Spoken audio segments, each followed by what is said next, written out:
தேர்தலுக்கு பிந்தைய கூட்டணி அப்படின்னு புரிஞ்சுக்கணும். தேர்தலுக்கு முன்னாடி டாக்டர் அன்புமணி ராமதாஸ் வந்து ஏடிஎம் அலைன்ஸ்ல இருந்தார். விடுதலை சிறுத்தைகளும் காங்கிரஸ் வந்து டிஎம்கே அலைன்ஸ்ல இருந்துச்சு. ஆனா முக்கியமா கவனிக்க வேண்டியது காங்கிரஸ் வந்து திமுக கூட்டணியை விரும்பல. அது நல்லா பார்க்கணும். நம்ம பிரவீன் சக்கரவர்த்தி நேத்து வரைக்கும் சொல்லிட்டார், தன்னுடைய கருத்தை சொல்லிட்டே வந்திருக்காரு. மாணிக் தாக்கூருடைய கருத்துல கூட மதச்சார்பற்ற சக்திகள்லாம் ஒன்னா இருக்கணும் அப்படின்னு சொல்லியிருக்காரு, தவிர திமுக கூட ஒன்னா இருக்கணும் கொண்டு போல.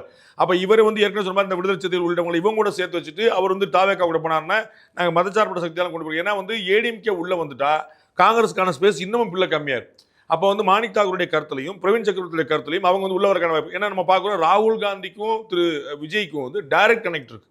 அவங்க நேரடியாக பேசுறாங்க. நம்ம நேரத்தை வந்து கன்ஃபார்ம் பண்ணி சொன்னாங்க, ராகுல் காந்தி வந்து விஜய்ட்டு பேசுறாங்க. சிஎம் டீம் தமிழ்நாடு திரு ஸ்டாலின் டீம் பேசியிருக்காரு, பினராயி விஜயன் பேசியிருக்காரு, எல்லாத்தையுமே பேசியிருக்காரு. சாரி, பினராயி விஜயன் மம்தா பானர்ஜி பேசியிருக்காரு, எல்லாத்தையுமே பேசியிருக்காருன்னு வச்சுக்கோங்க.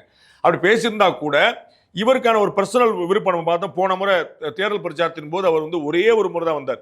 ஸோ அவர்களுடைய preference other than doctor Anbumani Ramadoss. Anbumani Ramadoss வர்றதுல மட்டும்தான் ஒரு சிக்கல் இருக்கு. ஏன்னா அவருடைய எம்பி சீட் வந்து ஏடிஎம்கேட தயவோட வந்தது. 4 சீட் அவருக்கு இருக்கு, அதுல வந்து ஒன்று குழப்பம். ஆனால் 4 சீட் வந்து ஏடிஎம்கேட தயவோட வந்ததுங்கிற பார்க்க முடியாது, மறந்துட முடியாது இந்த இதில். பிளஸ் அவர் இருக்கக்கூடிய ராஜ்யசபா சீட்டும் அவர் ஏடிஎம்கே தயவு வந்தது. அவருக்கு இன்னும் ஒரு 6 வருஷ காலம் இருக்குது.